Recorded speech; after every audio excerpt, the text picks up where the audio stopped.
Welcome back, and welcome to people who are just arriving. I'm Stuart Michaels. I'm Assistant Director at the Center for Gender Studies and have been working with Don Kulik and Joe Fischel at my left to organize this conference under the auspices of the Lesbian and Gay Studies Project of the Center at the University of Chicago. So the afternoon's program is going to, well, first of all, I'm going to pass around, I passed around this morning a sign-in sheet.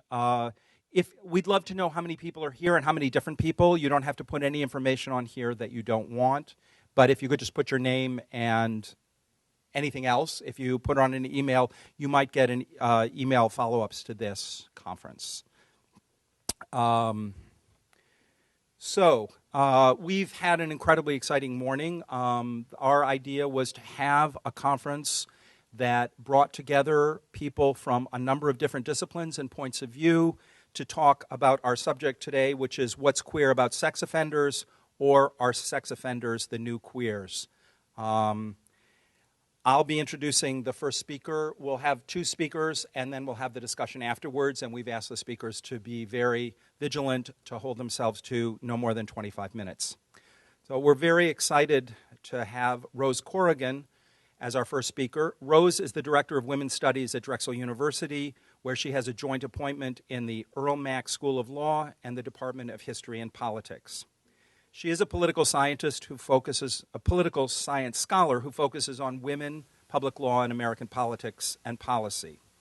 She brings to her scholarly work more than 15 years of work in the field of reproductive rights and with survivors of sexual and domestic violence at organizations including Women Organized Against Rape, the Domestic Abuse Project of Delaware County, and the Philadelphia Women's Medical Fund. Her publications include Making Meaning of Megan's Law, which was published in Law and Society, and she is currently completing a major research project in 6 states, which examines the intersections of law, social movements, and public policy in the area of violence against women. Her talk today is entitled, When is a Rapist a Sex Offender? The Perverse Consequences of Sex Offender Laws on Police and Persecution. Help me welcome Rose Corrigan.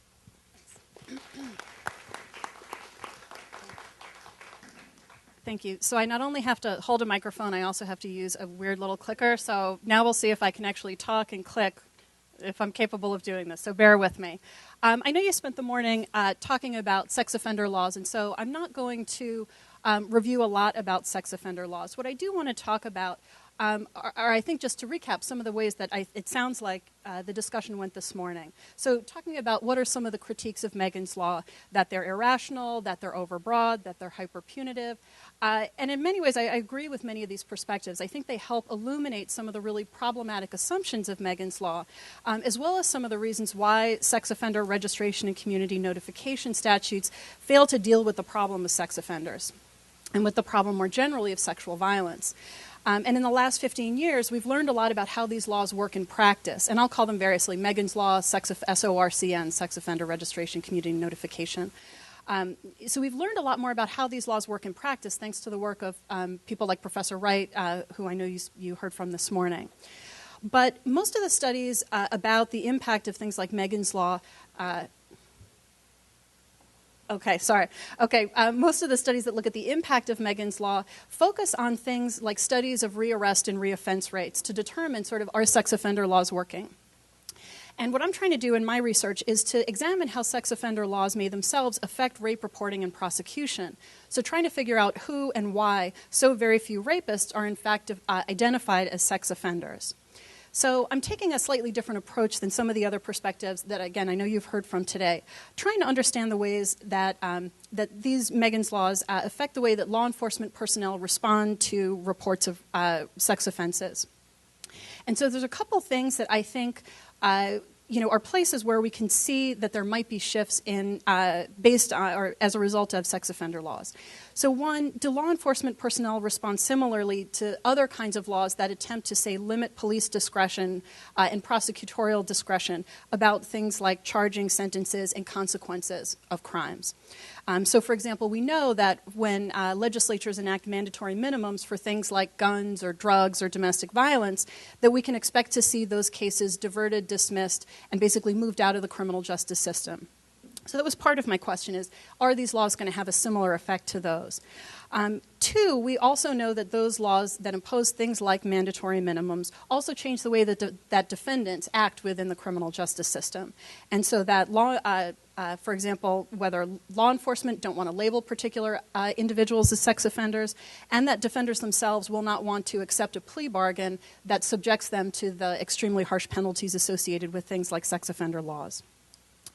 And in particular, I sort of think that the laws in general are going to discourage the investigation and prosecution of rapists who don't fit what has emerged as a sort of very stereotypical profile of who is a sex offender. Basically, a mentally ill individual who commits a physically violent offense against a child unknown to him.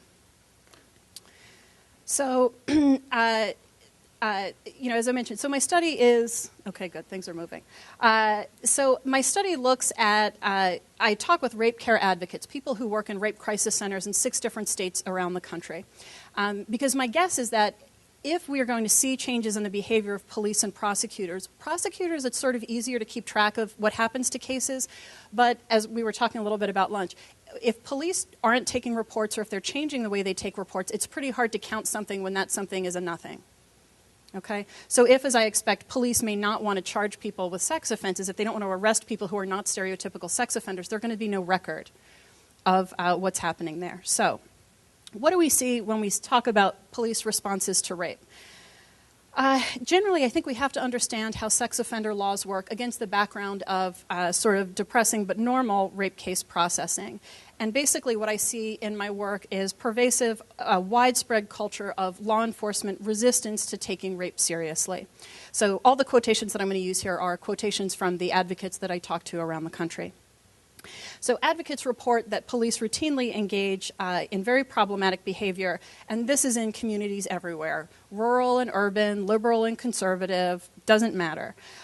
So things, for example, refusing to recognize incidents as sexual assault, refusing to take reports, downgrading offenses to non-sex offenses, so denying that there's a sexual component. In the second quotation you've got here, this woman was raped by a stranger in a motel, yet the police coded it as something like a domestic violence. It wasn't, right? They've simply changed the nature of what the crime is. Or in some cases simply erased the sexual component or the crime altogether. As you get the last quotation, right, that the rape of a young child is probably just raging hormones. So let me give you just one slightly longer example that sort of illustrates the way that police responses to rape, again, I think of this as sort of a leaky pipeline, right, and that we get victims falling out of this pipeline of arrest, investigation, and prosecution along the way. So this case, which was an example from Washington State, we have a situation of a woman suspected to be a prostitute, is sexually assaulted, and so we've got the sort of picture of her, right, as the prostitute, and the police officer in this case wanting to search her pockets for money. And that's contrasted with the alleged offender, who he describes as a good family man. And basically accusing her of engaging in vengeful behavior, right? You are trying to, ruin the life of this good family man. Well, after the advocate basically risks arrest by forcing the police officer to take a report and insisting that the forensic rape examination go forward, it turns out that good family man was arrested through DNA evidence to several other sexual assaults, and then shortly after this assault occurred, which I understand he was never picked up for, he kidnapped and held a woman and raped her repeatedly over a series of days. But I think this gives you a good example of how, for example, cases get filtered out of the criminal justice system and assaults that are clearly violent, that are even by strangers, right? Even what we think of as sort of stereotypical rapes fall out of the criminal justice processing. So I think we need to be extremely skeptical from the get-go about what we mean when we talk about reoffense and rearrest rates for sex offenders. When criminal justice systems routinely disbelieve and refuse to take reports of rape, and I'm not even talking here about the people who don't come to the police. I'm talking about victims, for example, who believe that they do deserve a criminal justice response.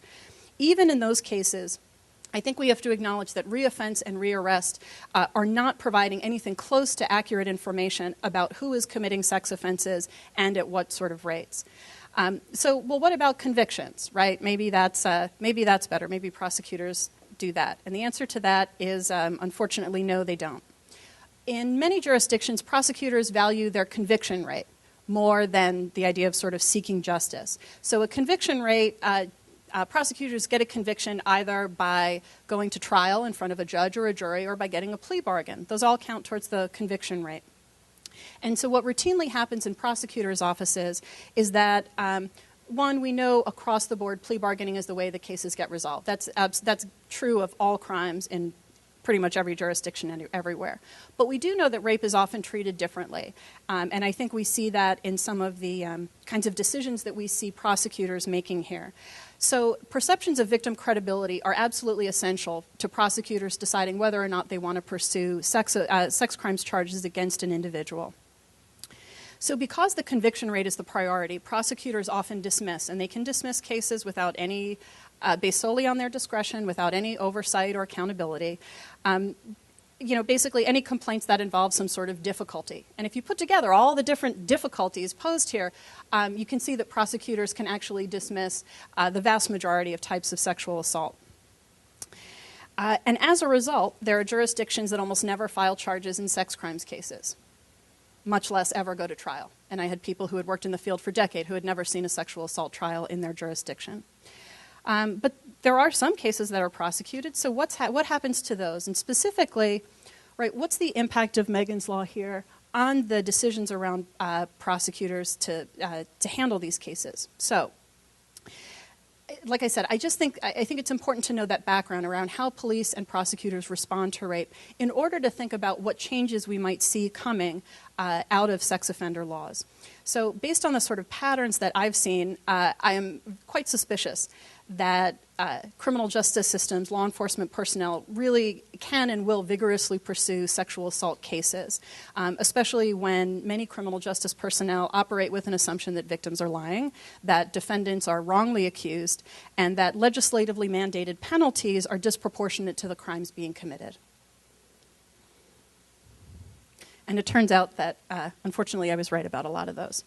So advocates report that prosecutors routinely downgrade charges, not just in the ways we would expect, right, that prosecutors are going to charge the most serious crime they can and then use that to plea bargain down.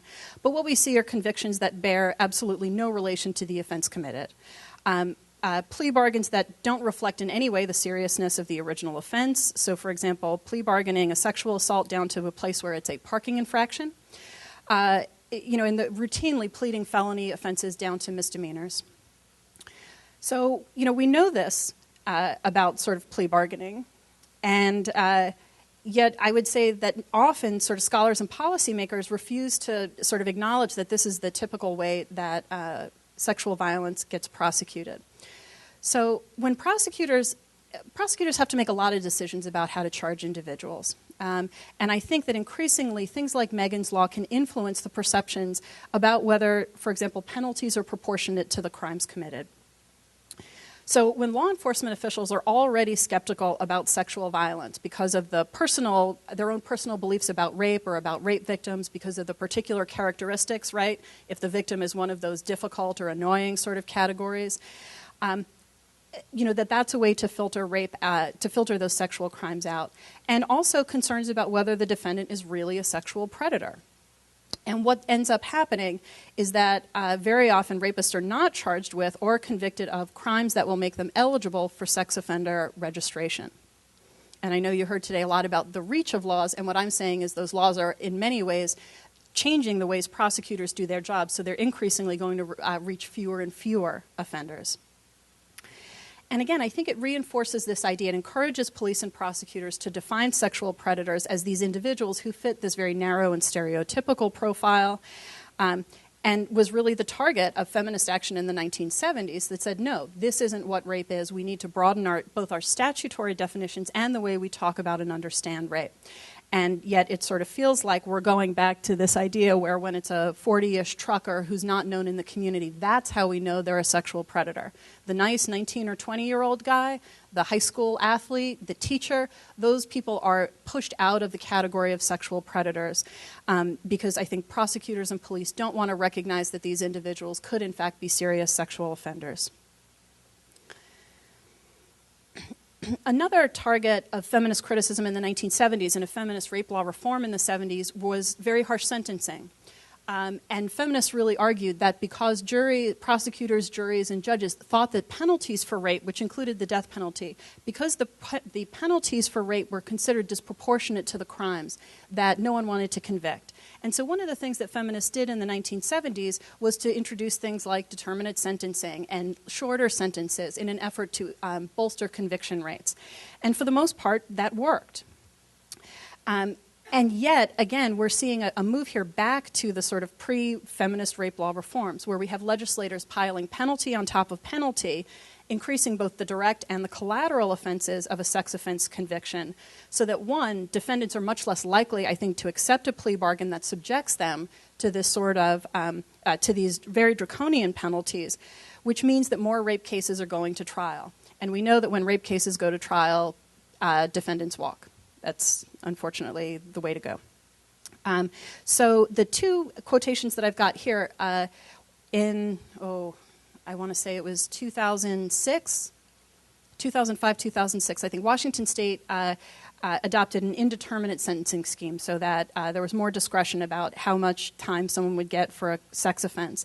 And advocates said it immediately produced negative outcomes, that immediately they saw the rates of plea bargaining drop, they saw more cases going to trial, and more defendants walking away. We saw a similar pattern in Kansas, which in 2006 adopted Jessica's Law, named after Jessica Lunsford, who was raped and murdered in Florida. And Jessica's Law, as enacted in Kansas, imposes extremely harsh penalties for sexual crimes against children. And again, same sort of pattern here. Plea bargains drop, trials increase, and we see that the pre-existing reluctance to charge rape cases sort of intersects with what are perceived as these really penalties that are disproportionate to the crimes. So, for example, under Jessica's Law in Kansas, you can actually get a harsher sentence for sexually abusing a child than you can for murdering a child. And so we're getting more trials. We're getting pleas that do not reflect in any way the sort of sexual content of the assault. So how did I do with my sort of theories, right? So I had a couple ideas, right? Places I thought I would see the impact of sex offender registration and notification on case processing. And I think that there's not enough evidence. I don't have enough evidence to decide whether it changes who police, for example, will investigate or arrest for rape. I don't think I can say anything about that, although I think there are ways that it could be explored.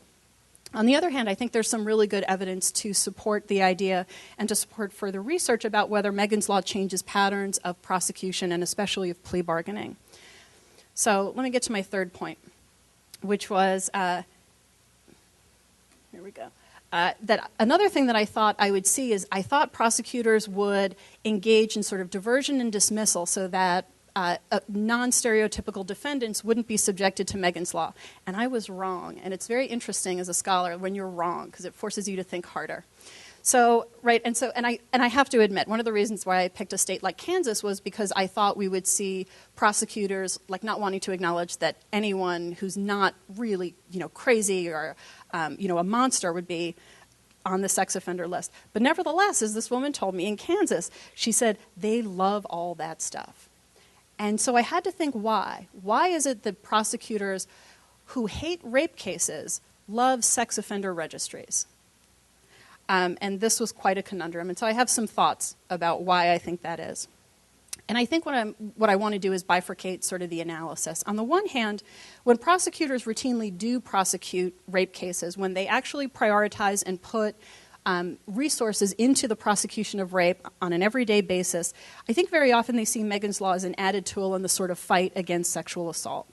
This was particularly true, I think, in Washington State, where advocates tended to have pretty good relationships with their local prosecutors. It was less so in places where those relationships are difficult, like in Kansas and New Jersey. However, it's when I think when we see prosecutors who are more reluctant to file charges, that's where I think we get some of the interesting sort of changes. So I think that when prosecutors don't really care about rape, that getting sex offenders on the state registry is this sort of symbolic act that shows that they are tough on crime without putting in actually any work or real commitment. And so what I think is happening is that in some of these places where prosecutors don't really care about prosecuting sexual violence, but they really want everyone on the registry, and this is what I was hearing, is they get everyone on the registry. So what's happening? How do they do that? They get it by getting them to plead to very, very minor crimes. And what they'll do is they'll plead to a very minor crime, but they will get registration as a component of the plea bargain.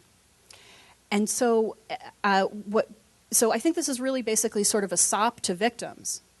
We can't get him on this. We can't prosecute your case for whatever reason, right? That whole laundry list of reasons why we might not be interested in your case.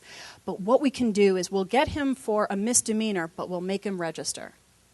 And I think this is being used, again, to sort of portray themselves as tough on crime without doing a lot of work. Now, because these individuals are being convicted of very minor offenses, the fact is most of them are never going to be subject to community notification. In most states, there are different levels of community notification, and only more violent or perceived more dangerous offenders are going to be subject to the community notification that we think of as being like at the heart of something like Megan's Law. Here, what I think we're doing is we're seeing a diversion of serious sex offenders into very non-serious crimes, and therefore they are never going to be exposed to the community. So when they say to a victim, but at least we got him on the registry, that registry doesn't matter because no one sees that registry except probably the police in that community. And I don't think victims understand any difference. They think registration is community notification. So therefore, I think we get sort of these statutes as encouraging these kind of Pyrrhic victories for victims, that rather than prosecutors pursuing the strongest possible charge or the best case, they find it much easier to divert sex offenses into these non-sex charges. So I had people in communities say, you know, we don't have rape anymore, but man, our home invasions have gone up about 400%. Okay? So, right, and yet, so it sets up this dynamic where defendants may be accused of very sort of minor crimes. The SOP is the registration, but they're never going to be subject to notification. And I think we're seeing this shift from like tough prosecution into and good plea bargains into these very sort of symbolic and empty victories. And the victory is registration, although, as I argue, I don't think that does anyone any good at all. And I know Professor Wright talked about the sort of failures of these laws. So I'm going to wrap up by sort of, good, okay. I'm going to wrap up by talking a little bit about thinking about sex offenders and thinking about sexual identities in ways that I think might set Joe up. I'm trying to be a good panelist and get a segue going here. And I'm asking these questions about sex offenders, but I think given the focus and the content of the conference, I think it's interesting to think about the ways that we talk about, or we would answer these questions differently if we were talking about sexual identity as distinct from sex offenses or sexual predator identities. So again, just a couple of questions, right? So how do we identify sexual predators? In different settings, behavior which looks like sex offending may in fact have the sanction of law. So in Kansas, for example, it is legal to marry with parental consent at the age of 10. Now, yes, it's true.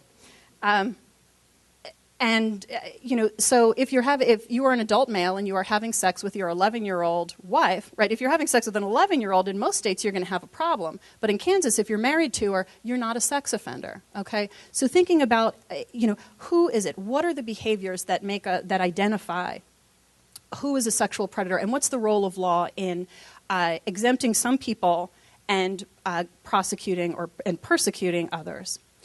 Think about how do we classify sex offenders. Is sex offending, is it a status or is it a conduct? Is it something that we are or something that we do? Which again I think gets to the heart of some of the ways that the LGBT communities have been struggling with how do we define sexual identity, and in ways that I will argue are quite problematic. How does one learn to become a sexual predator? Is it innate or is it learned? Can it be cured? Is it something that can be changed? I think that doing this work and thinking about both sexual offenses and also thinking about sexual identity, I guess I'm troubled by increasingly rigid understandings of both sexuality and sexual behavior. And I think these are seen sort of very troublingly in ways that laws and legal officials construct and maintain this sort of mythical sexual predator, right, who's not the good family man. But I think this is also coming from gay communities. We're seeking legal protection under the Equal Protection Clause and claiming that sexual identity is innate, it can't be changed, because we're seeking additional legal protection. And we have a better claim for that if we claim that sexual identity is immutable, right? We have a better claim for equal protection. So, and yet, I think these are arguments that are coming out of gay communities around changing what we think about as sexuality. But I think that these are laying around for, groups that might have perhaps a more conservative ideology to pick them up and use them to construct an issue of sexual offending and of sexual predators that is very troubling, both for not only for victims of sexual violence, but also for sexual identity more generally.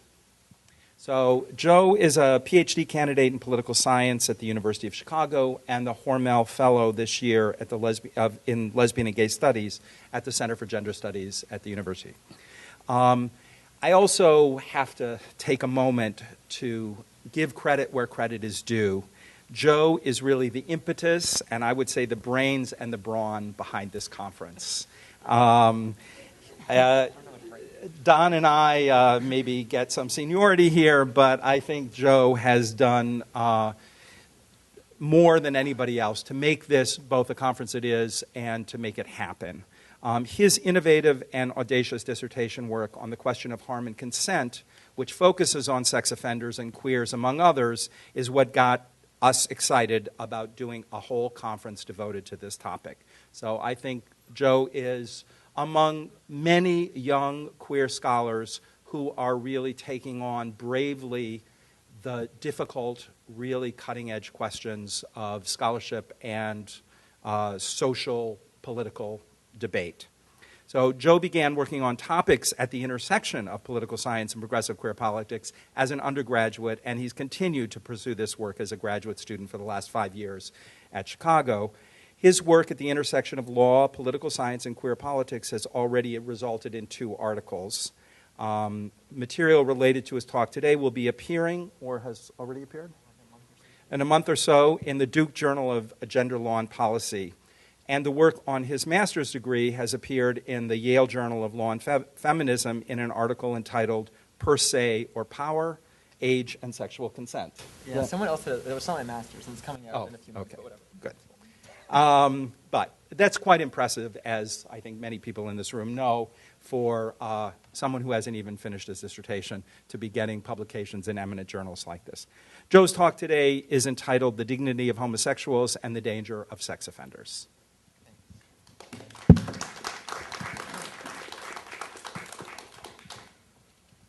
Well, that was beautiful. Thank you very much.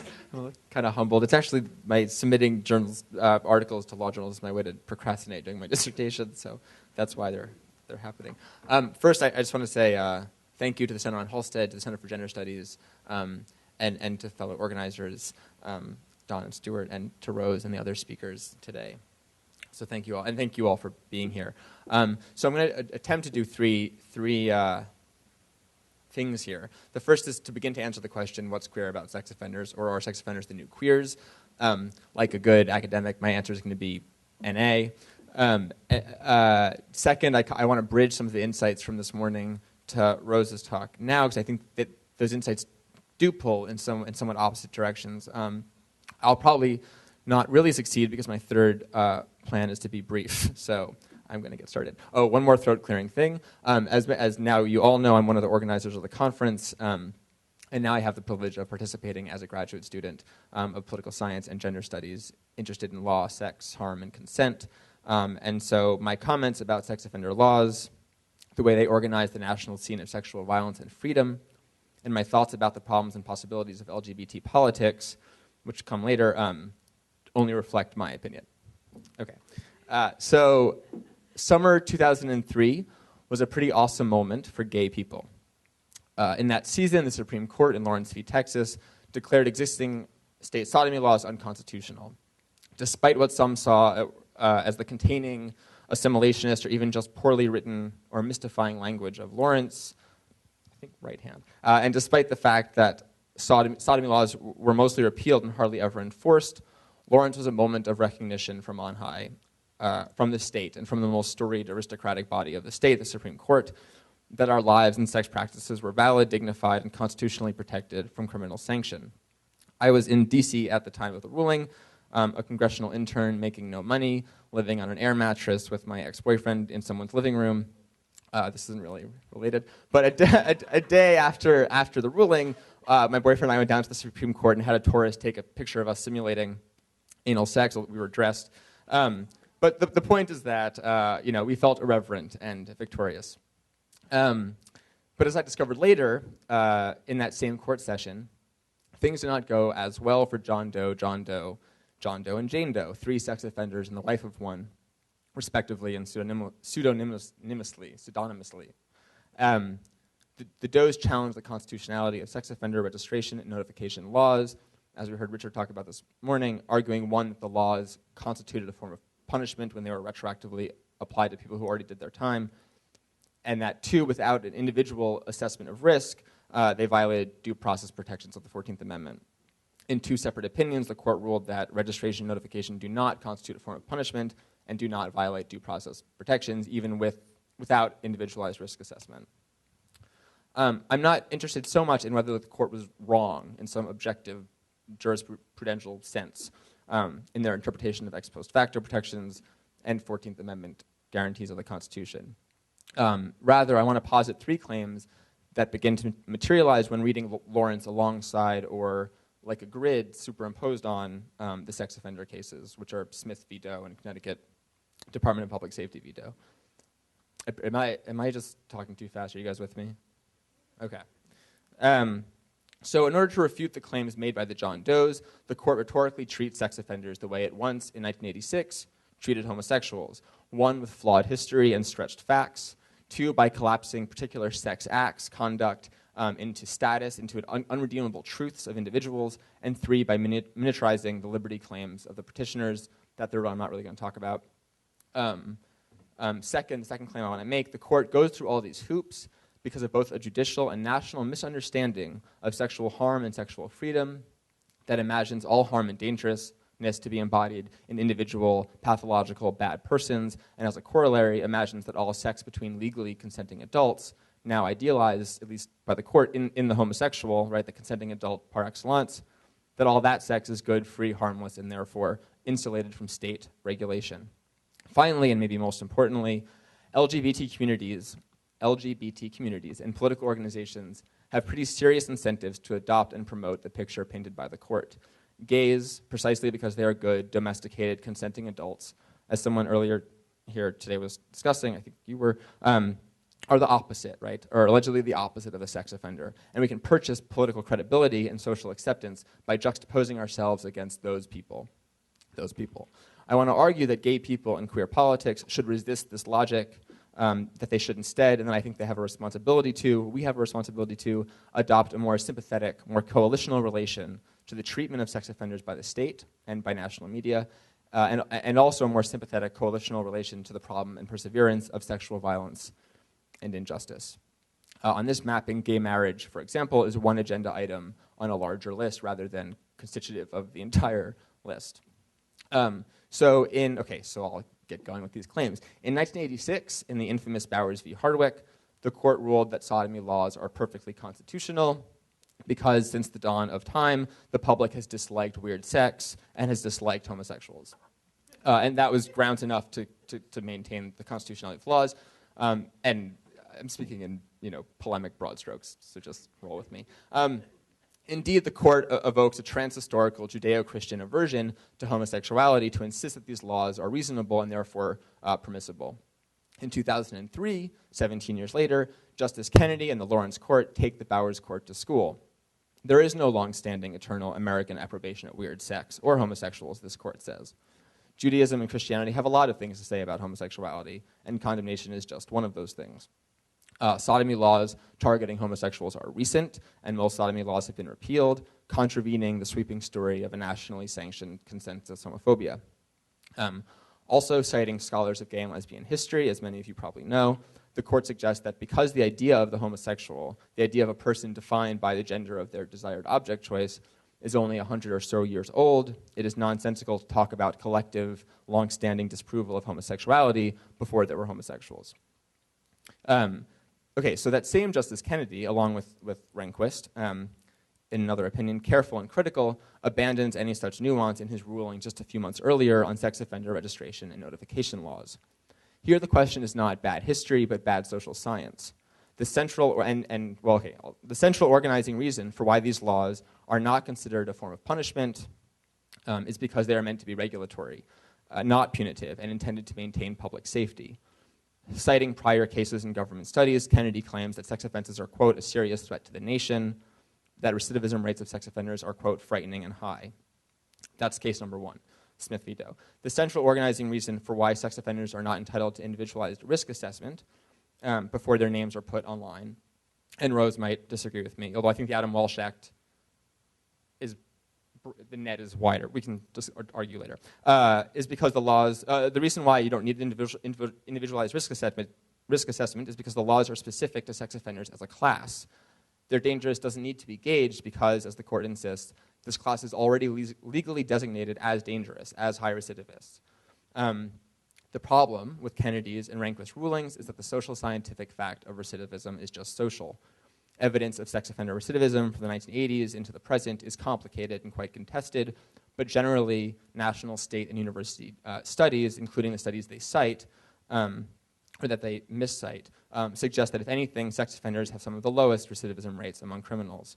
So too, recidivism rates vary hugely by the particular crime. So any generalized statistic is definitionally bogus, right? So to just say sex offenders have the highest recidivist rates just can't make sense when so many people are designated as sex offenders. And as I just alluded to, the Bureau of Justice and Statistics studies that they cite just do not say what the justices want them to say.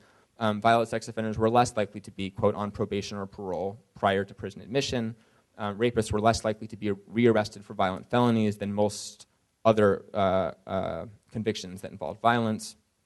And as I just mentioned, the studies offer no data on nonviolent offenders who would be labeled sex offenders by the Connecticut and Alaska statutes and by the Adam Walsh Act, which federalizes those requirements and ups them. Meanwhile, where the homosexual of Lawrence is a recent historical and conceptual figure of modernity, the sex offender of Smith and Connecticut appears across history, pathological and perverted. Like hardcore pornography, the court knows a sex offender when it sees one. That the sex offender is an explicitly legal construct seems only to suggest to the court that the law applies a concept to a person, but the concept is simply right in its description. These people are like this, threatening, recidivistic, violent. We just hadn't come up with a name for it yet. Recourse to false suppositions of recidivism, to invocations of the impending threat of the sex offender, again includes the huge range of people classified as such, and assumes their constitutive immunity to rehabilitation and therapy. So I'll just talk about one other disanalogy or parallel between the two. And the first half of my next point I'm plagiarizing from Janet Haley, who wrote an article in 1993 about this. I guess it's not plagiarizing if you cite the person you're... Yeah, okay. So in 1986, when Michael Hardwick said the state should not be allowed to punish him for a consensual sexual act in private, the court responded, yes, we can. There is a longstanding national antipathy to homosexuality. So when Hardwick sought protection for his act, the court went after his identity. When Hardwick argued that the state had no right to target homosexuals as a class, the court responded, there is no fundamental constitutional right to engage in homosexual sodomy. You knew the case was over before it began when Justice White opens the opinion and says, the question before us today is, does the Constitution confer a fundamental right to engage in homosexual sodomy? And then, he doesn't find it in the Constitution. So when Hardwick sought protection for his identity, the court went after his act. Justice Kennedy, 17 years later, again calls the court out, suggesting that the case before the court was not about finding a right to gay sex in the Constitution, but about allowing the flourishing of intimate, consensual, transcendent private relations where you discover human meaning, things like that. Okay, so back to our sex offender cases and back to Justice Kennedy. You might guess where I'm going. When the Does argue that the registration notification laws are forms of punishment because they single out a class of people, the 2003 court says this is not about your identities. It's about your future acts. When the John Does say, well, then assess the likelihood that I'm going to act dangerously, the court says this is not about your particular dangerousness. This is about regulating you as a class. So for 17 years, it was the shuttling between acts and identities that kept the homosexual out of constitutional play. At the very moment he's released from this ricochet, the rhetorical maneuver is recycled onto the sex offender to bar him from constitutional shelter. So, to my second claim, what is going on in the mix of these 2003 cases? I'm not telling a causal story in which the freedom of decriminalization promised to the homosexual somehow caused sex offender legislation and the judicial approval of that legislation. Rather, I'm presenting a logic that I think is dominant both in the courts and in the national understanding of what it means to be sexually free and sexually dangerous. Once, not so long ago, the homosexual was the exemplar of the sexually abject, the dangerous, the perverted, the figure coming after your kids. Now, at least in the court's imaginary, he is the exemplar of exactly the opposite. Where the court once defended sexual and reproductive privacy in the name of some other thing, like family or marriage or rights to child rearing, the right for the homosexual to have sex in private can rest on no other principle than the sanctity of his own consenting adultness. And so adult consent comes to stand in as the stuff most worth protecting in matters of sex and intimacy. But as many, many scholars have pointed out, including, I think, Rose in her past work and here today, a lot of sexual harm, a lot of sexual injustice and coercion takes place between, quote, legally consenting adults. All sorts of problems in the realm of sex, from the way young girls are still socialized into sexual passivity to the very legal standards of consent themselves that are so underdeveloped, are not reducible to these problems of non-adultness or non-consent. So in order to make the story of the consenting adult compellingly separate, I think, sexual freedom from sexual harm, the sex offender takes up the space now vacated by the more dignified homosexual. It is here, in the sex offender, in this body, where all sexual harm and danger resides. And so in this story, harm and danger can be eliminated, or allegedly eliminated, or at least contained through intensified publicizing of these persons' names, locations, and so forth. At the very moment, a particular form of sexual privacy is secured and codified. There's a concomitant codification of intensified publicizing of sexual deviance and crime. It is as if now that we can neither know nor regulate what gay people do in their homes, we must know what happens outside. And knowing feels like doing something or preventing something, even if the who we know, right, that there are sex offenders in our neighborhood, has no correlation to the what we know, the practices and variations of sex offenders, as well as forms and acts of sexual violence that cannot be attributed to convicted sex offenders. It allows prosecutors to say, look, we're tough on crime and sex crimes. So to my last point, and this is probably more gestural than it should be, there are plenty of reasons why gay people in queer politics might like this story. For one, we end up on the good side of law and public opinion. A bit of very broad history, again, that I'm extracting from people like George Chauncey. After World War II, state and police campaigns targeting the threat of a sexual psychopath were often a cover for going after gays, shutting down newly emerging gay bars after World War II, and imprisoning gays or sending them to psychiatric institutions. In the 1970s, LGBT communities sought social recognition and legal protections in the forms, for example, of anti-discrimination laws. And religious and conservative opposition, Anita Bryant's always the infamous person that's referenced, argued that homosexuals were threats to children and to the social order. That is, opposition argued homosexuals were sex offenders. From the mid-1990s to today, despite tactics in support of Prop 8, centralizing children as the population most vulnerable were gay marriage legalized, despite that, a different kind of relation seems to have emerged between the homosexual and the sex offender, where in the mid-90s, public opinion starts to dramatically shift in support of gay people and gay rights. There is the concomitant emergence of sex offender registration notification laws. And the popularity of shows like Will and Grace seem also to be met with the popularity of shows like To Catch a Predator. Meanwhile, we often hear gay rights representatives going at great lengths to assure us that homosexuals have nothing to do with pedophiles, or that pedophiles are more likely to be straight than gay. We all get very righteous and angry when the Catholic Church representative suggests that it's gayness, not the church, that is responsible for sexual abuse scandal. And we should be, okay. So in a recent and controversial episode of Law & Order, SVU, in which a pedophile character insists that his orientation is just as hardwired or immutable or as natural as that of gay folks, the criminal psychologist, whose name I now forget, of the show says that such an assertion is offensive both to him as a homosexual and a psychologist.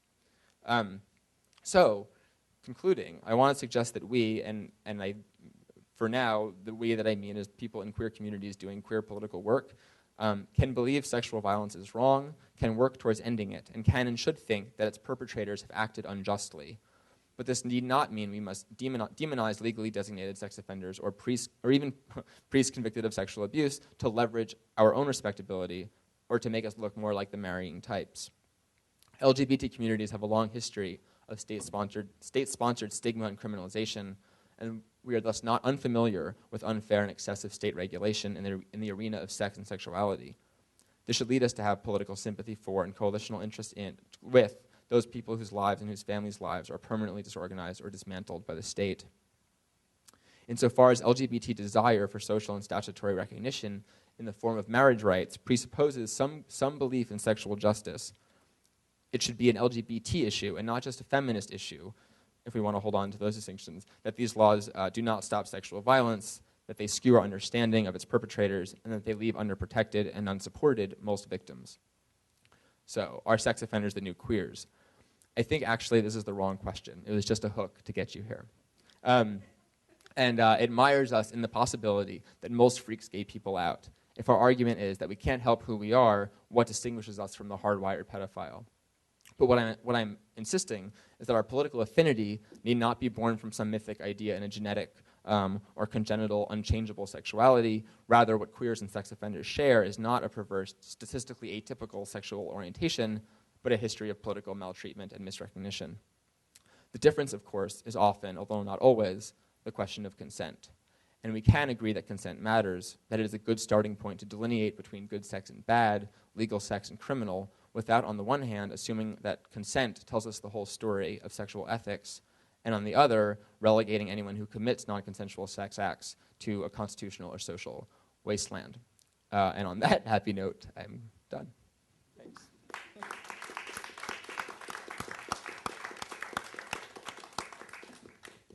So thank you very much, Joe. We're going to open up to questions. Our speakers were very respectful of the time limits, so it gives us a lot of time to have conversation, and that's really the point here. Is there somebody who would like to begin? I'd rather hear from you than talk. One of the questions I had was I was really concerned with what happens to children who are in a home where the father is a breadwinner in the home, and he's suddenly ripped out of the home and sent off to prison. I saw a case in the paper where a young lady accused a man, I think he was dating her mother, of having sexual contact with her, and he was also being financially supportive to that family. And she was, seemed like in the article that I read, that she was really torn apart, the fact that she was taking away the breadwinner from the family and felt that that was something she didn't want to see happen. In fact, she even said that, I don't want him to go to prison because we need his income, basically. Thank you. Is this on? Yeah. Yes. I think you're exactly right. And actually, in one of the slides that I cut this morning, there were actually two reports from advocates who worked extensively with children, one from Washington and one from New Jersey. And both of them indicated, right, clearly not young children, but especially kids who are a little bit older and teens, they understand the potential consequences of accusing someone, like a family member, of a sex crime, right? They understand about Megan's Law. They understand community notification. And both of these advocates said, right, there's a million reasons why kids don't want to come forward and report sexual violence, and this is another one, right? And it's not even, I think absolutely things like financial subsistence is absolutely key, but that for many kids, this is someone that they love, right? And the idea that they're going to put their dad in jail, that they might never see grandma again, is, I think it's another layer of trauma that also discourages reporting. So I think that that's absolutely key. And, interestingly, I mean, when we do studies of sex offenders and we look at recidivism rates, the sort of mantra is incest offenders have the lowest rate of recidivism. They have the lowest rate of reoffense. And my answer to that is, well, duh, right? children, it can be extremely difficult for children to report about sexual abuse that they experience in their families. So let's say the kid does that, right, and may have to, I've been in court where families are lined up with the perpetrator, and you have a 7-year-old kid there supported by an advocate and and a prosecutor. So if kids make it through that gauntlet, right, if they put away a family member, which can be incredibly difficult, then that person comes back, and let's say that they might reoffend again.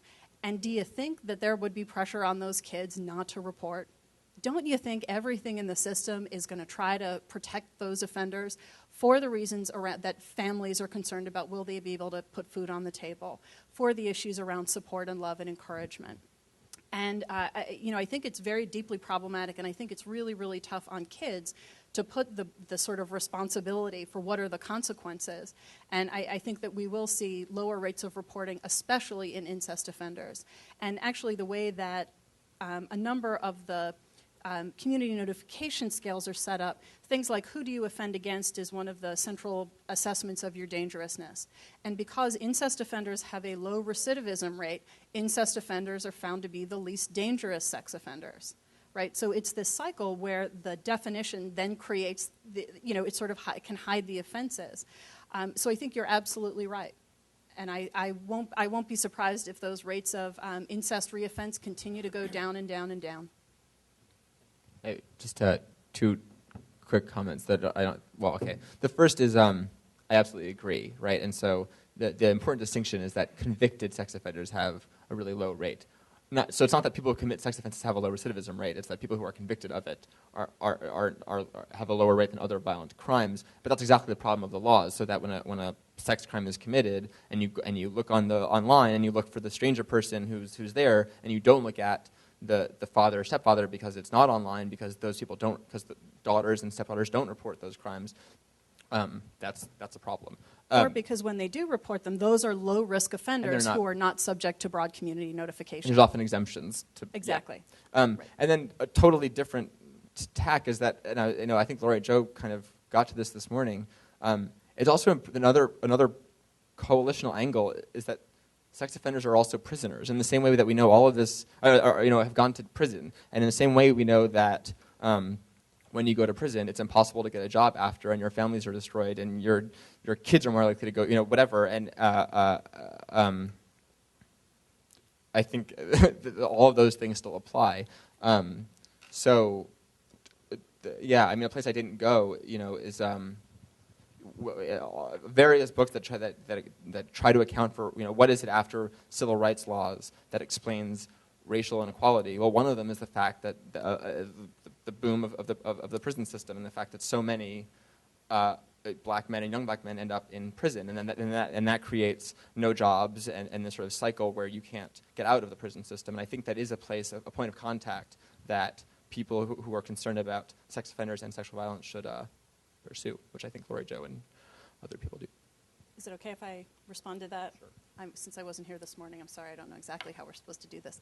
I agree with you, Joe, and I think it's important I think it's incredibly important to be critical of overcriminalization and to understand the profound negative effects and the ways that racialized criminalization can destroy communities. I think that's very important. I think what's important to remember, though, is that sex offenders don't look like most other convicted offenders, right? So sex offenders are more likely to be white. They're more likely to be employed. They're more likely to have they have higher levels of education. They're more likely to be married, right? So these are the good family men.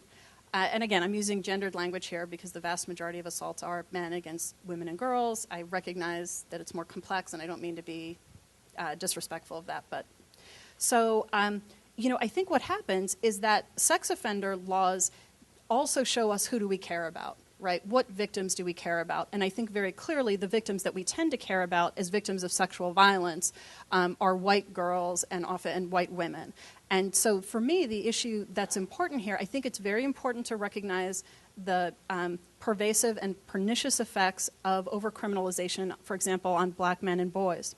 I also think it's important that we acknowledge the fact that for the large part, women of color, their lives are not valued, right? And that we don't arrest or convict their perpetrators at the same rate that we do for white people.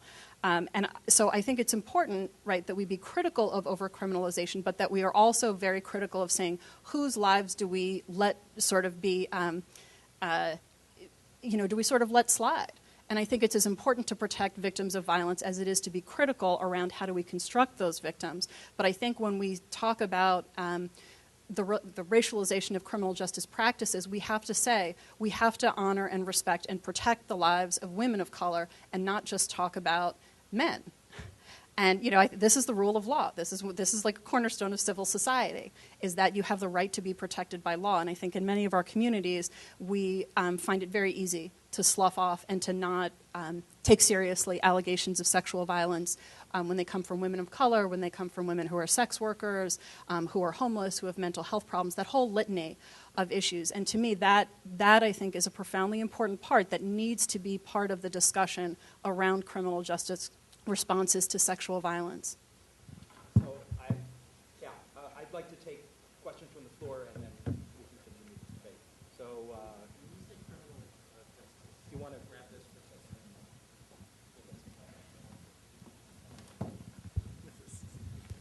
for us? Yeah, I'm just wondering when you're talking about hello.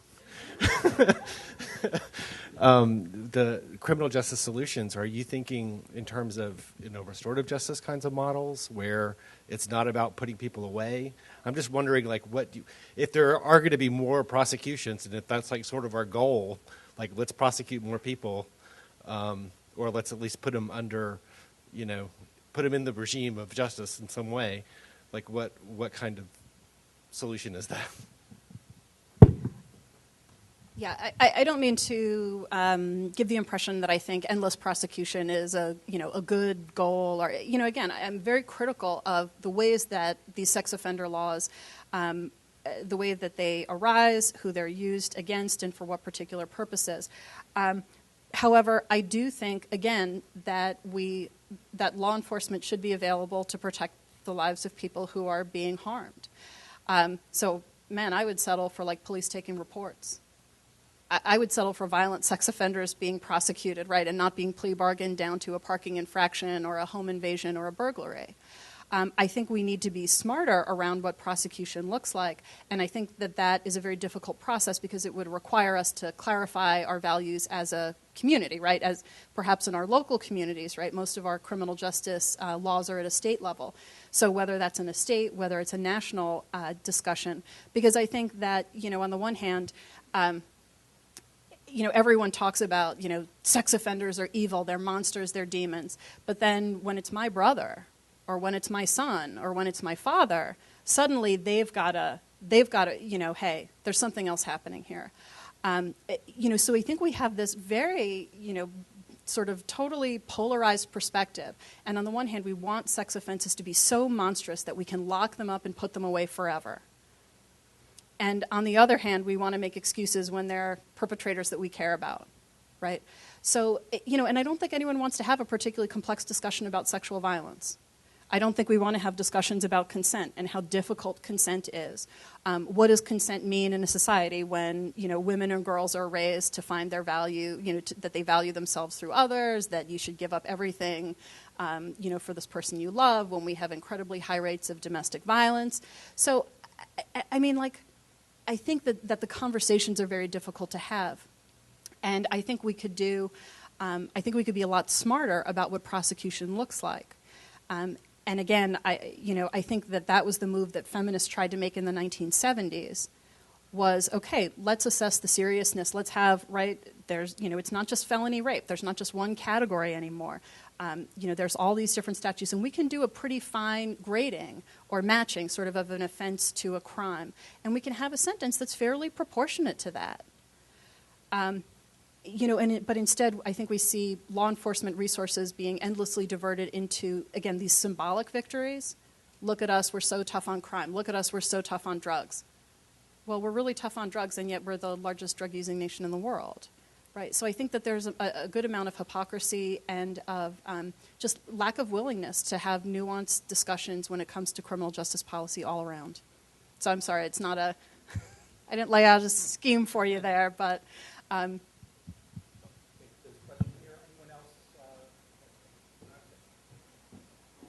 on the stage. I'm going to go back down here.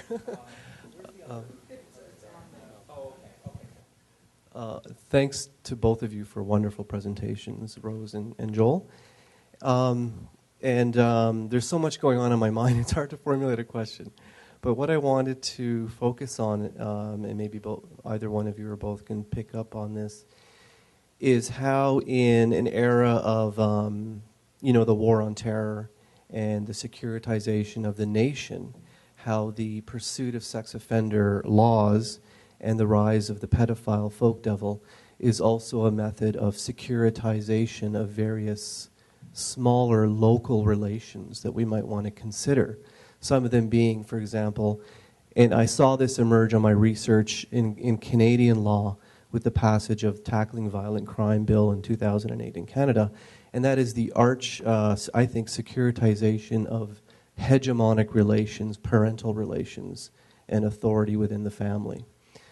Other patterns, of course, is hegemonic masculinities that keep recirculating within sex offender laws, within court cases, and how incest cases are taken up. What used to be called, and maybe still is, family values, that is very much has been taken up by Christian right, but it seems to becoming secularized in terms of the kind of boring, banal, everyday administration of governance and state bodies embedded within law, within administrative decisions, and within the way that social science is used and other psychological sciences in forming laws and in pursuing these kinds of legal objectives. So my question is, sorry for the long rambling, but the two panelists represent the kind of poles of my own research that I'm trying to think through. So it's very suggestive to me. How, considering that we're also living in an era where more younger people are making more claims on the social in terms of agency and voice and sexuality, can we consider how to kind of bridge the gap? Where is the way to move forward, perhaps, in acknowledging, let's say, queer childhoods, at the same time that we're resisting these kinds of hegemonic legal and social strategies to contain younger people, but also normalize and criminalize the practices of adults?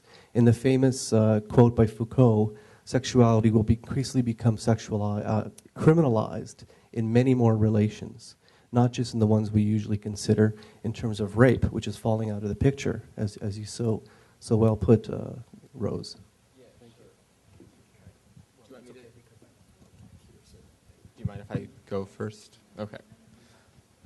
I have a couple of responses that should be not too long. The first is there is a way in which there's a perfectly good way to tell the story of the rise of sex offender laws within the neoliberal state and the preventative state. The neoliberal, account, you might look at, as Richard did this morning, the tier system of the Adam Walsh Act. So there are 3 tiers, and it's supposed to gauge different levels, and it looks like it's not pathologizing, and it's not demonizing, but we're going to have these different gauges. But in fact, as he pointed out, 14-year-olds end up on the tier 1 list, and the tier 1 is still 10 years on the internet, right? So there's this sort of facial, we're doing this actuarial thing.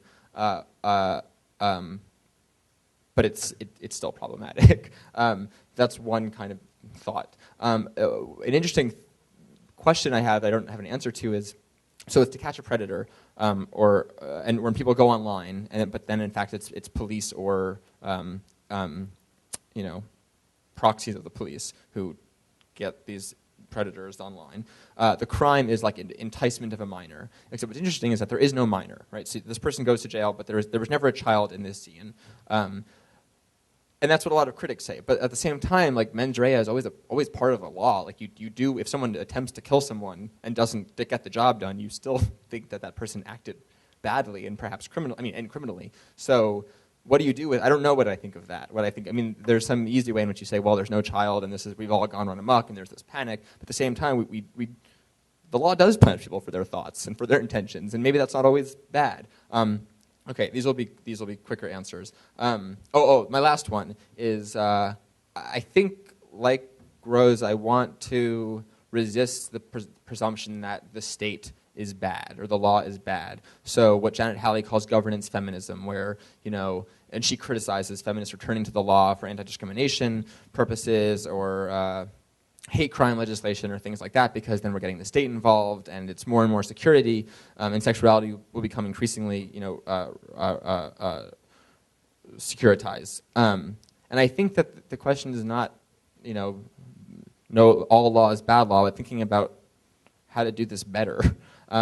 So one example I point to in the other article is our age of consent laws, right? There are ways in which you can think and you can draft age of consent laws that are going to be about childhood innocence, that are going to be about protecting the treasure that is a white girl's virginity, or you can think about it in terms of sexual autonomy and protecting children's decisions. And you can make categorical distinctions, or you say between relations between teachers and students or things like that, that might not be so draconian, that might not be about maintaining traditional gendered mores or something like that. So I'll stop there. Is this one on? Yeah. Just very quickly, I think you're right in many ways.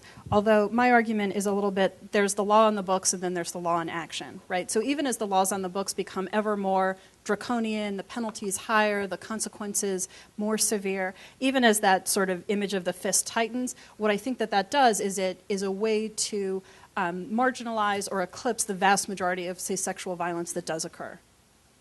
Right, and that I think is the stuff that you see happening or I hope that comes out in the ways that law enforcement respond. That even as the laws on the books become even ever more severe, there's the reluctance to subject individuals to this. And so, it's that paradox, and I think ultimately what constitutes sexually violent behavior is becoming, sort of more and more narrow, again, in ways that were absolutely the target of feminist reforms in the 70s, of saying this doesn't capture it.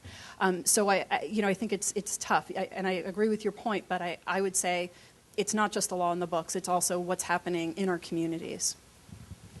So I'm going to ask you to wait since you had a chance to ask a question, and so this young man here, and then I think Don, and then you'll be next.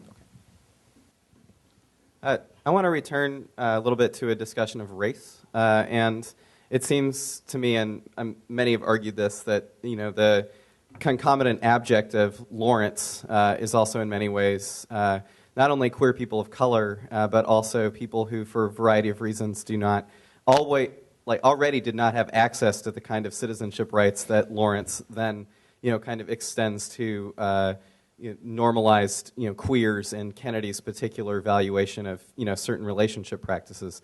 And so, I was just wondering how you think kind of continued racial oppression, kind of objectification in the United States vis-a-vis this kind of, dual narrative that you're talking about of kind of the realization of constitutional rights and due process rights for certain LGBT people with the kind of dual process of who is then being excluded, where are we remapping those kinds of exclusions. Is there any kind of connection between how this is happening in terms of race and class divisions in the United States and what you're talking about vis-a-vis sex offenders? And I'm also wondering about this in terms of coalitional politics, because it seems kind of from almost I was thinking about this in terms of the earlier presentations, like kind of a political pragmatism, like expediency, issue, that if we're talking about, coalitional politics, it might make a little bit more sense to talk about developing coalitions, not with sex offenders specifically, but with people generally that are, kind of excluded by this kind of normalizing rights politics. And I was wondering if, maybe both of you could speak to that.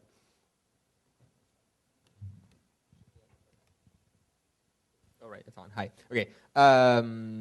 Two thoughts. One is there are lots of critiques of Lawrence. I find the Puar's chapter interesting. I don't get it, actually. I see the way in which terrorists and sex offenders have become kind of permanent others now. They share a lot of affinities in the way they're treated both socially and by the state. And the way in which the normalizing of a certain white gay citizen is juxtaposed against serious media sexualizing of, and military abuse against Arab and Arab American detainees. But I don't quite understand her truck with Lawrence. But I will just use this time to explain further my point, which is that so one argument against Lawrence is that because it's so narrow on the consenting adult in the bedroom, it has nothing to say about different sentencing for gay intergenerational sex versus straight intergenerational sex, right? So although that was outlawed, but in some states you had gay 18-year-olds going to jail for much longer time than 18-year-old men having sex with their girlfriends. And Catherine Frankie's argument is, well, Lawrence has nothing to say about this different level of punishment. And my argument is that actually Lawrence has everything to say about this by only protecting consenting adults and just assuming that anyone who falls on the other side of that line doesn't afford any protection, right? So her problem is these laws treats gay people and gay teenagers and teenagers differently. And my problem with it is that it's sending teenagers to jail for having sex.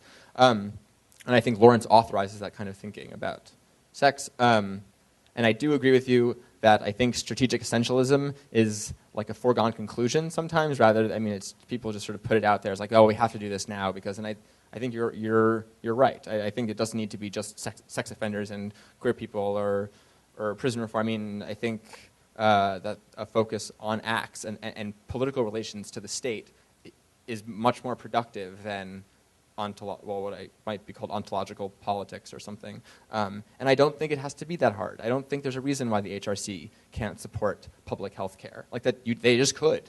And so I don't think we should mire ourselves in the problem in saying, well, it's already out there, we can't do anything about it before we actually pause and do other things.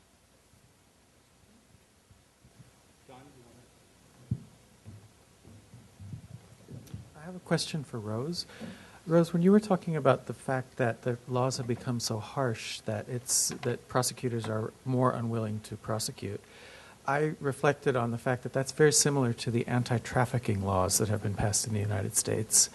That as the laws become harsher and harsher for trafficking, traffickers, the definition of a victim becomes so stereotyped that unless a woman is actually basically found locked in a garage in chains, she's not going to be able to allow, certainly if she's an immigrant, to stay in the United States.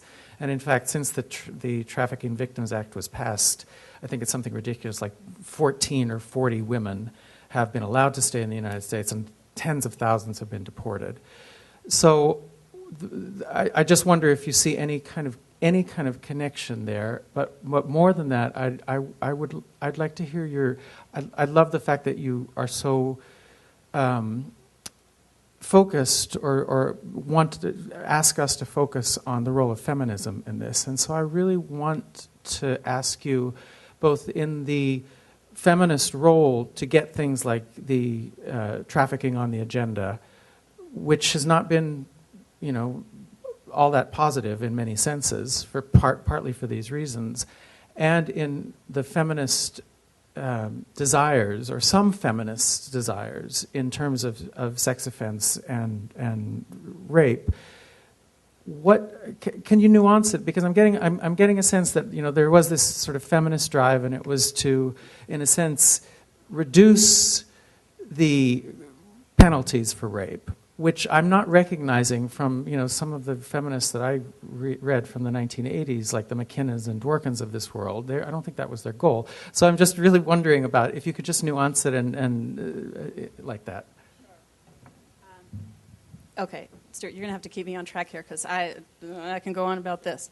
I think you're right to hit on trafficking. I think that the sexually violent predator and the trafficked woman have become these symbols of utterly abject, and I think it's no surprise that they happened at the same time, right? So on the one hand, we have the utterly helpless, demoralized, diminished victim, and at the same time, we have the evil, monstrous, thoroughly degraded perpetrator, right? I really think that they're two sides of the same coin, and I think we need each of them, right, in order to keep this, again, this like not nuanced, not sophisticated, not related. I think we need that to keep it going. And And so the trafficking stuff I find amazing, and it drives me nuts, because there's so much resources being directed into trafficking, and yet those resources tend not to provide much help to the victims themselves. Right, again, and I think this gets a little bit to your point around the use of sexuality as a way to, in a very Foucauldian sort of sense, right, to use law as a function to criminalize more and more types of behavior. So, the grants, for example, like a lot of the Violence Against Women grants, Violence Against Women Act, which first came down, what was it? Was it 94? 94, and then been reauthorized every few years since.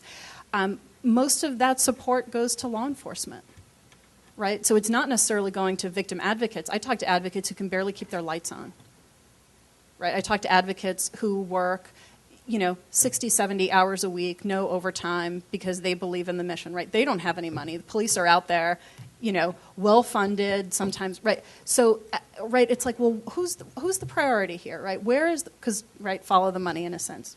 So, and I think that move, the increasing move to use law enforcement as a vehicle to address violence against women is in some parts an outgrowth of feminist rape law reform from the 1970s. So the feminist anti-rape movement sort of started around 74 was the year that Michigan revised their rape laws, and that was the big watershed moment. And then after that, many other states sort of followed suit. And I think that there were some good things that came out of that and some very troubling things. So on the one hand, I think that feminist reforms came out of the experiences of victims and came out of a real sort of realism about what law enforcement can and will do. Right? So they're saying, we know you're not going to convict for when there's just one rape felony, so we're going to give you a whole bunch to choose from, police and prosecutors. And I think that I think that the feminist reforms really tried to address issues that would make sentences more fair, more just, and that would also give victims some access to justice. The problem, I think, was that the vehicle that feminists used was criminal law. And I think of all the different places that social movements can go to use law as a tool for social change, criminal law is the least elastic, it's the least adaptable to any sort of potentially progressive means. And so I think what happened is that coming out of the 1970s, feminism becomes equated, I think, for many people with the law enforcement criminal justice response to rape. Overly punitive, overly harsh, and then, the work of people like Catherine McKinnon and Andrea Dworkin and their attempts to provide things like civil rights remedies for individuals who are victimized, they claim, by pornography, I think really solidified that idea that feminism is about repression. Whereas in the 70s, this was not where feminism was, right? You have people like Gail Rubin talking about the sexuality of children, right? Feminists were going and talking about the things that no one else was. And I think what happened is that feminism has dropped out of the conversation about rape, because I think feminists who identify as progressive don't want to get involved with the conservative law and order stuff. And what I think that has left the field open, and I think we saw this with the advent of something like Megan's Law in 1994, was that rape crisis advocates and sympathetic legislators had been trying to improve New Jersey's rape laws for several years, and they couldn't get any traction. They couldn't get it because no one cared about victims, right? But once you add in the sort of vengeful, we're going after the sexual predator, then you get a ton of stuff, and it's driven almost solely by, again, this punitive law enforcement response to rape. And frankly, what happened is that the advocates that I talked to across the United States, none of them are involved with public policy. They think it's not their job, they think it's not their role, they're here to serve victims, and literally they are so barely able to do that. It's like, how do you work 80 hours and then I'm going to tell you to go lobby your legislators, right? Which might be, in Colorado, might be a 10-hour drive. So I think feminism has really dropped out of a lot of the conversation about sexual violence and about things like these sexual predator laws. And I think that's to the just detriment of everyone, because I think the conversation has become profoundly impoverished and has lost any sense of the critical aspects, the critical takes on sexuality. I think we've dropped out, discussions around power. No one wants to talk about patriarchy, except when it's good, right? Except when it's about women submitting to their husbands. So, I think what's happened is a real bifurcation. Feminism is not a part of the anti-rape movement anymore. And anti-rape movements are not, I think, very often part of the feminist movement. So there's been a real split, and I'll be writing another book about that. So I'm sorry, I know that was long. No, that's great. Joe's going I to have- respond briefly. Yeah. And then Two very quick complimentary comments. One is just I always find myself defending McKinnon, and I have a love-hate relationship with McKinnon. But she actually did argue that there might be a possibility in thinking of rape as a civil infraction and not a criminal one for precisely these reasons. And she did actually think about reducing sentencing to increase prosecution and conviction. And she actually also said that if rape law worked, there would be no need for age of consent laws, which is sort of amazing. That was like in 2004 she wrote that.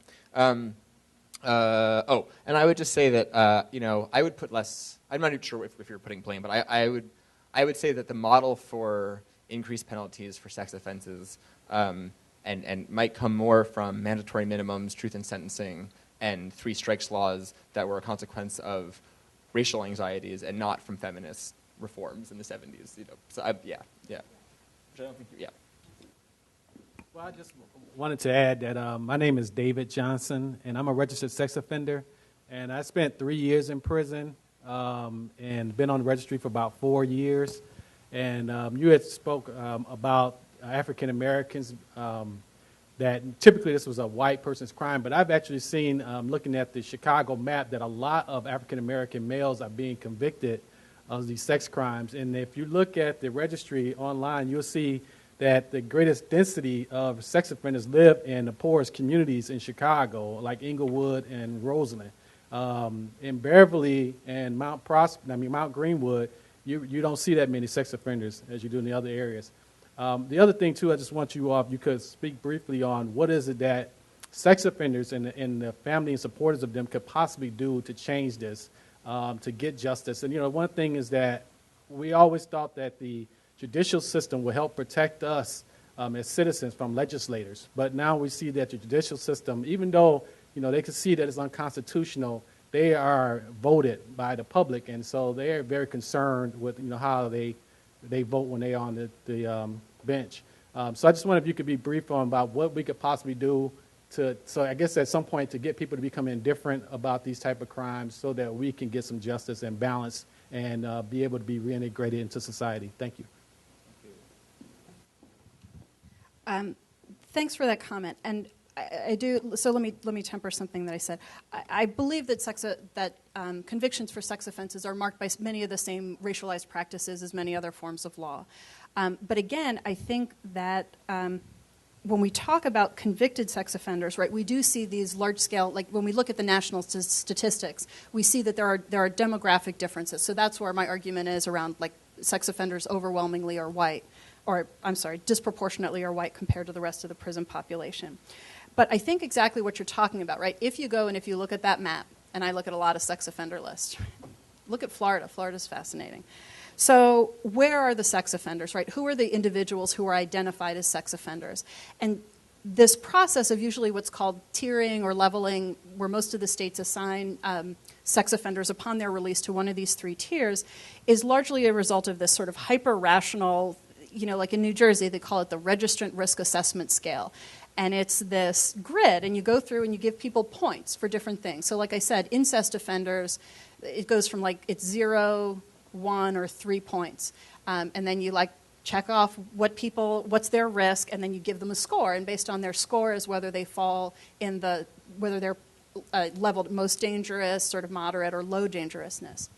And, part of my argument with again, and Joe, you touched on this, right? It's so rational. It's so the pushback against the these are irrational, overbroad laws. This is, you could just write a whole Foucauldian analysis just about the Registrant Risk Assessment Scale. So what I think happens, the reason why we see certain people are identified as sex offenders is exactly because of the not just race-based, but also class-based identification of who do we perceive as dangerous. So, for example, again, this is the New Jersey scale because it's the one that I know best and I can pull out of my head. If you are unemployed, you're higher risk. If you don't have stable housing, you're high risk. it's all these different categories, in addition to things like what level of force was used, what was the age of the victim, but there's all these sort of socio-demographic factors that make someone more dangerous and more likely to reoffend. And those, I think, are absolutely influenced by many of our perceptions around who is a criminal. And so there's plenty of sex offenders living in nice neighborhoods. You just don't see them because they are not getting public notification. And, so the image of the sex offender, sometimes I wake up, I feel like, oh my God, like what year is this? Like, is it 1953 that this is the image of who is a sex offender? Because it erases all of those good family men, right, who are, the guys who, because they can go back to their nice house, because they have employment, that they get erased from that picture. And so, part of my argument about sex offender laws is that they overexpose some people, but yet there's a huge population of sex offenders that never are exposed to the community. Which, think about it. I mean, if everyone who was convicted of a sex offense was really shown, people's minds would be blown, right? But yet, that's not the purpose of these laws, right? The purpose of the laws is not to protect communities. It's not to, that's not the purpose. And so I think it's no accident that sex offenders are identified by race and class demographics that are largely a result of many of our own sort of cultural assumptions about violence and about criminality. Was the question about reintegration or about sort of what to do to organize politically? Okay.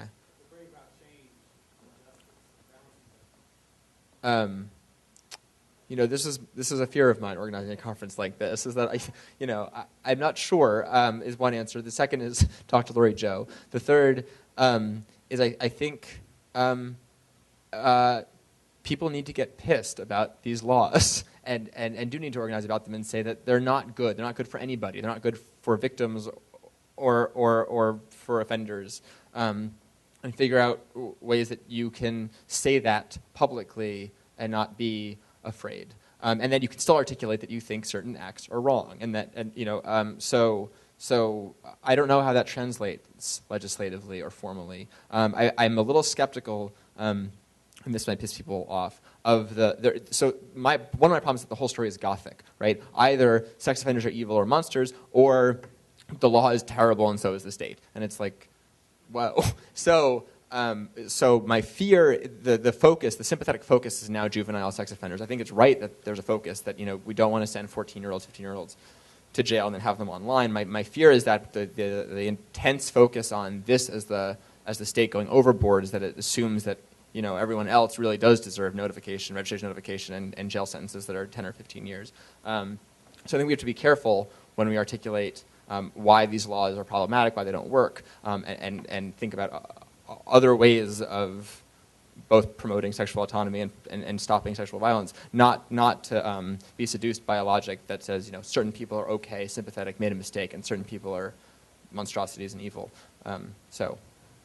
Would you actually envision, is it more a matter of breaking down the semantics of the term really? Is that the core objective? Or, Lori's great photo drama of welcoming a sex offender back into the community, and it was so strange and fantastical to see that image, of support and forgiveness. I'm just curious if there are any other steps beyond those that I mentioned. So I think, Rose, you should answer this too if you want. Yeah, one which I just do not know the literature, know the activism on the ground, but I think that's a point of contact with larger questions about the criminal justice system and thinking about restorative justice and other ways you deal with crimes, right? Crimes against persons and against society or whatever. And so I think that a more capacious understanding of what the state should do and why and what punishment are, which are really difficult questions, I think, is one more abstract place to go. I think on what's startling about that is that it just jars your sense of exactly that, of how punishment and justice and things like these abstract nouns would what they mean. And so when you see, like when I first saw that picture many months ago, I had this sort of like, why would we do that? Why would we have balloons and be happy that a sex offender is back in your neighborhood? But like, but you see this picture and it just hits you like, because he's someone's father, and because the chances of his reintegrating probably looks a lot better if the community says, you know, we're there to support you. We know you fucked up, and we're going to try to make you have a go at it. And then the last thing I would say is knowing specific policies. So, for example, one of the immigration reform proposals, allows gay people to naturalize their foreign partners. And that same bill, it says sex offenders are forever prohibited from doing that, right? So if you are a convicted sex offender, you cannot apply to naturalize anyone, any foreigner. So what's going to be the likely, if we want to say that, if we want to keep that person's partner or whatever from, and it's in the interest of stopping human trafficking, but that's objectionable, right? For all the empirical reasons that Richard gave. Okay. I actually had questions, but the questions were asked earlier, so I just really wanted to make a couple of comments. One thing is that some of us do live in very nice communities. I'm out in the suburbs in Downers Grove, but I am also a registered sex offender for life for having looked at child pornography on the internet.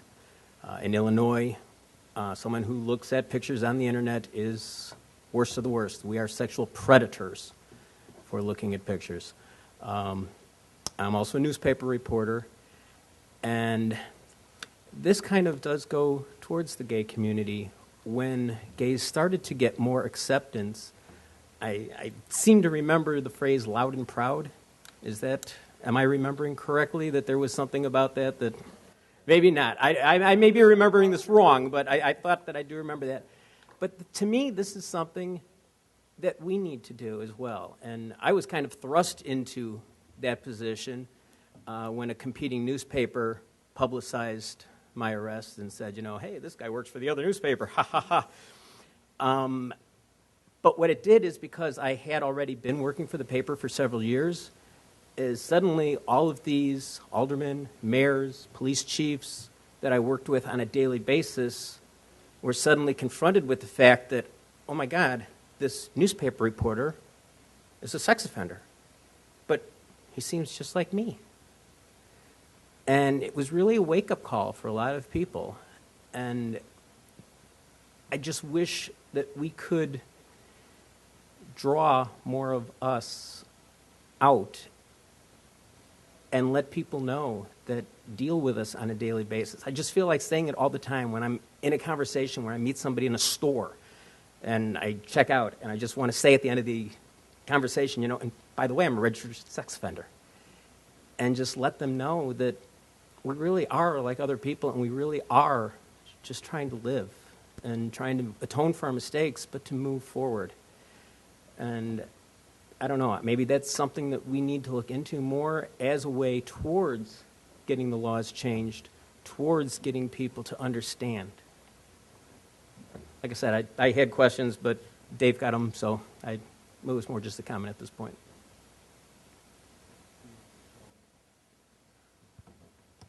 I think, so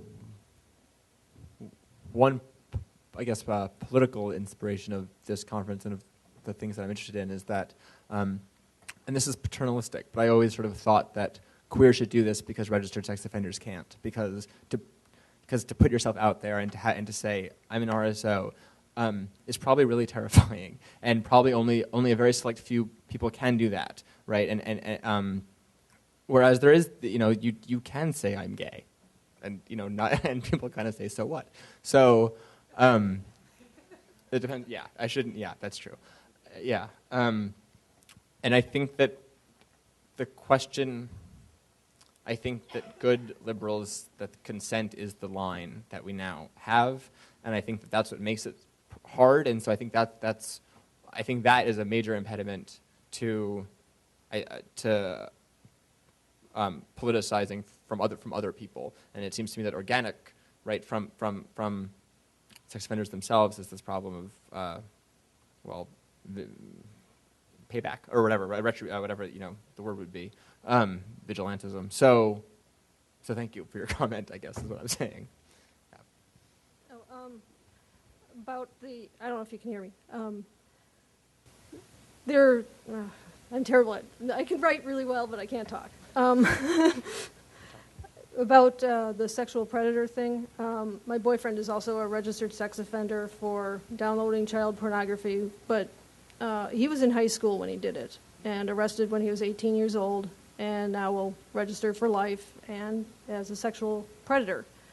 But I find it unusual that someone who views child pornography, whether it be still pictures or videos, is arrested and considered a criminal, but on the other hand, violence, videos of violence, murders, animal abuse, stuff like that is not considered a crime, even though the action is to commit a murder, that kind of thing. So I think one of the problems is until we start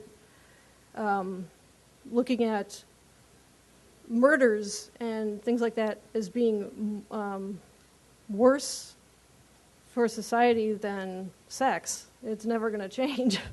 Because we have hang-ups about sex, but we don't have hang-ups for violence in this country. And anyway, like I said, I'm a terrible speaker, but...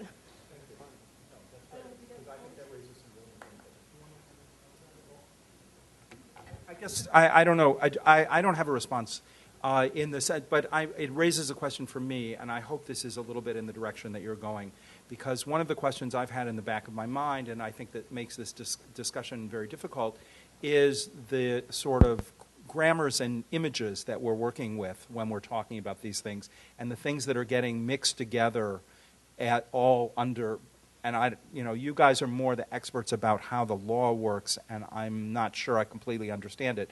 But yeah, I find this, and I think we've at least laid out a lot of the complexity of this question today. So I hope you're at least as appreciative as I am of sort of opening up and sort of expanding the terrain and interrelationships between these questions. But I also assume you're extremely frustrated because these questions feel very burning on both sides to me.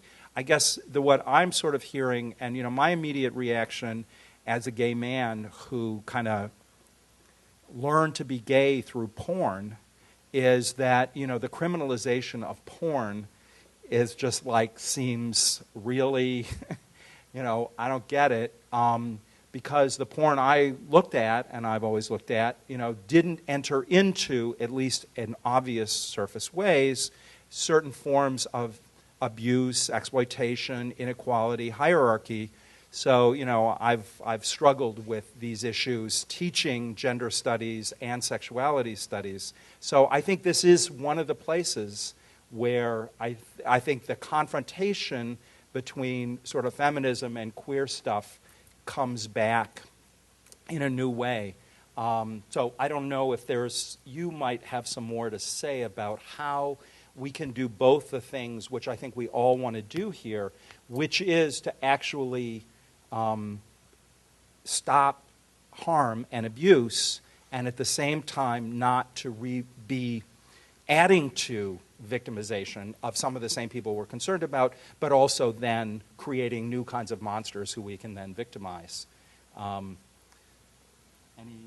have thoughts too, but I feel like I've been talking a lot. Well, okay, I'll just say. So a couple of things. One is actually the court at least is kind of schizophrenic, as you were alluding to on this, which is that on the one hand, it's illegal in most states to step on a cat with your high heel, but you can videotape it, and that's totally legal. And then in most states, it's legal for teens to have sex, but illegal to videotape it. So this, you're right. That's just kind of bizarre. There is a question about enforcement, on the books versus what happens in the world. On the other hand, it is a capital sentence. It's not constitutional. Child rape isn't a capital punishment, but murder is. Okay, and then about the pornography question, there are a couple of things to say. One is that the definition of child pornography has just expanded a lot since 1982, when it became a carved-out exemption to First Amendment protections, so that things like anyone under 18, any kind of possession of it is a crime. I would love suggestions about it. I think that needs to be reined in, and you can still talk about reining it in, reining in the definition, and still suggest that there is a harm to the child in the production of certain forms of pornography. And then just the quick thing, when you have conferences on law and you talk about law, there's this quick slippage into thinking that if something's bad, it should be illegal. And you can just say that certain forms of child pornography are both bad and should be wrong, and then you can also look at other porn that is misogynistic and that does all the things we don't like that some porn does and say it's wrong, but we don't need to have a law against it. So I think we should just keep that out there, that you can have other ways of combating images of inequality and inequality that isn't criminalizing.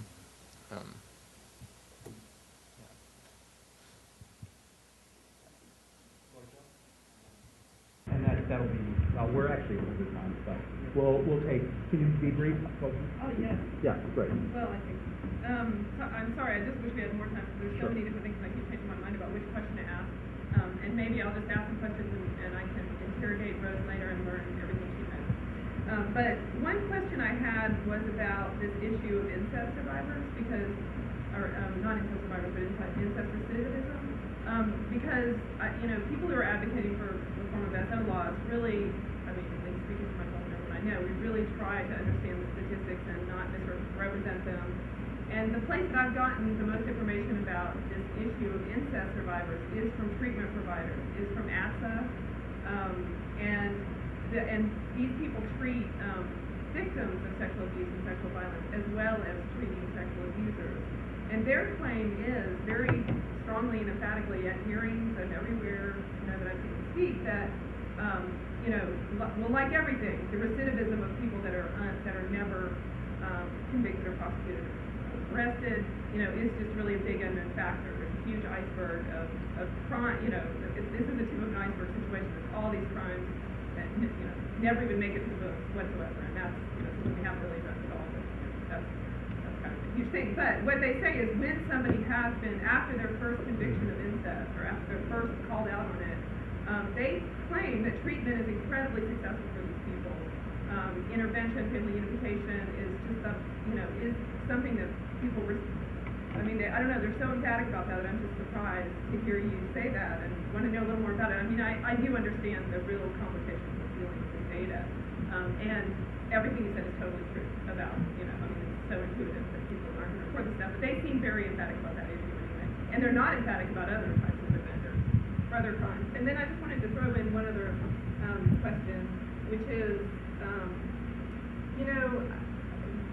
the information. I'm just really interested in looking more at your research and data and everything else from advocates, or victim advocates. When you talk to large numbers of RSOs or anyone who interfaces with the criminal justice system, they make a lot of arguments that, and also defense attorneys, as reliable as they are, but also sort of, they make the argument that people plea bargain because they're so afraid of spending any time in prison that they plea bargain to things they didn't, they're just like, I don't want to be in prison, and the second time, I will be killed. And so I just hear so many narratives,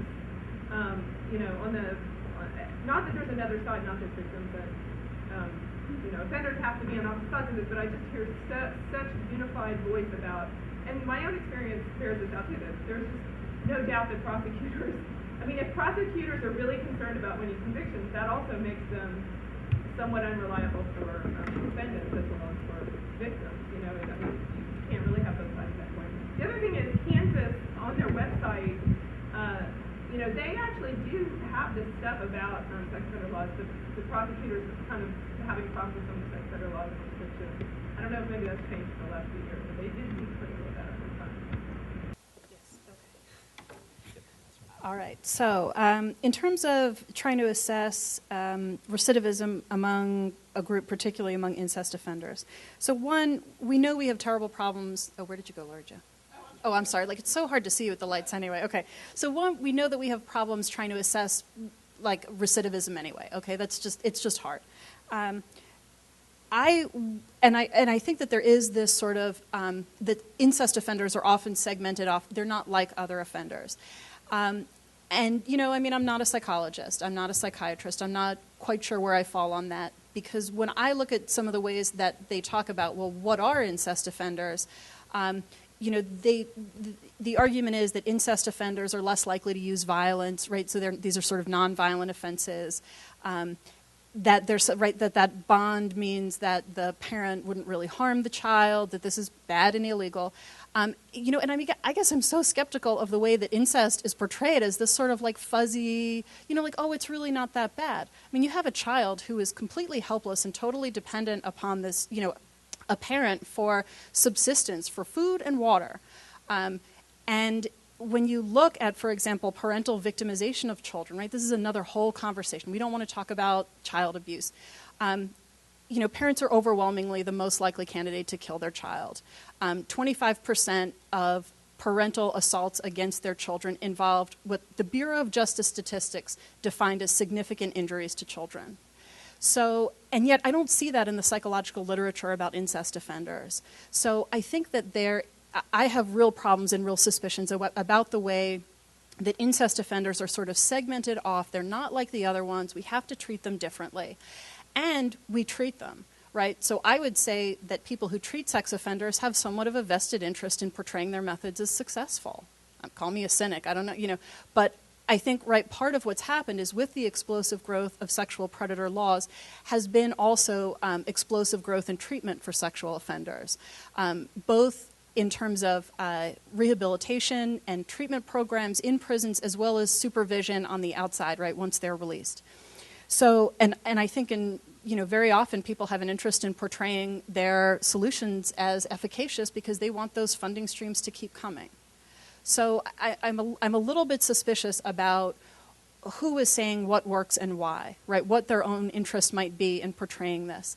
That said, I don't believe that even people who offend against children, I don't believe they're a monolithic group.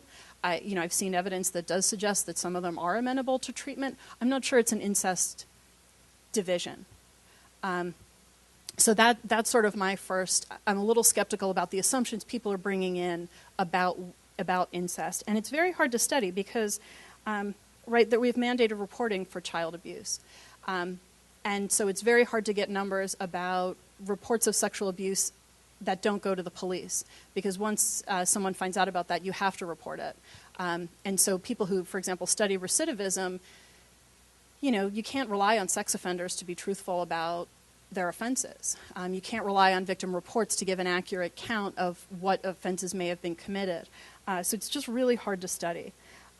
Finally, I just want to address your question about plea bargaining. And I absolutely agree with you that in many places, the criminal justice system it's just a wheel that keeps on grinding, and that many people are caught up in that and do actually plea bargain to things which they didn't do because the consequences are worse, right, if they were to risk it. So I absolutely agree that I think that for many people, the process of going through prosecution is definitely about it's like we've got you between a rock and a hard place. And if the prosecutors really want this person, they'll find a way to do it. So I agree with you, absolutely. And that's, for me, why I think rape case processing is different. Because, people, at one point I had someone say, but prosecutors want to prosecute everything. And I think we have to remember that prosecutors' offices are different. The people who staff them are different. The political context in communities is different. And I think that we can see jurisdictions where prosecutors might be very aggressive and might really go after all kinds of crimes. Or, they might have one particular sort of bee in their bonnet. They might go after that. But that patterns of prosecution are not consistent across all different offices. And so for me, the patterns that I saw when I was talking with advocates about patterns of prosecution was the routine dismissal, the routine sort of leaking out of that pipeline. And I think it's important to keep that in mind, that in many ways rape is different than other crimes, which doesn't diminish the question around coercion, but I think it does, for me, sort of problematize or say, we can't expect, prosecutors do not act consistently, one, across jurisdictions, and two, even within jurisdictions on different types of crimes. And I think that sort of sensitivity to the way that context and place and political consensus works is very influential, right? So I talk to people, they're like, no way, we don't want to charge anything. We like our low crime rate community. So, so I really think it depends on place and context. So I see Stuart. So one thing is that this is all about having a conversation, and I just want to thank the panel again. I want to thank the people in the audience who asked the questions. I think we're doing the right thing in terms of having a number of different voices, academics, activists, queers, feminists, and everybody else in the room.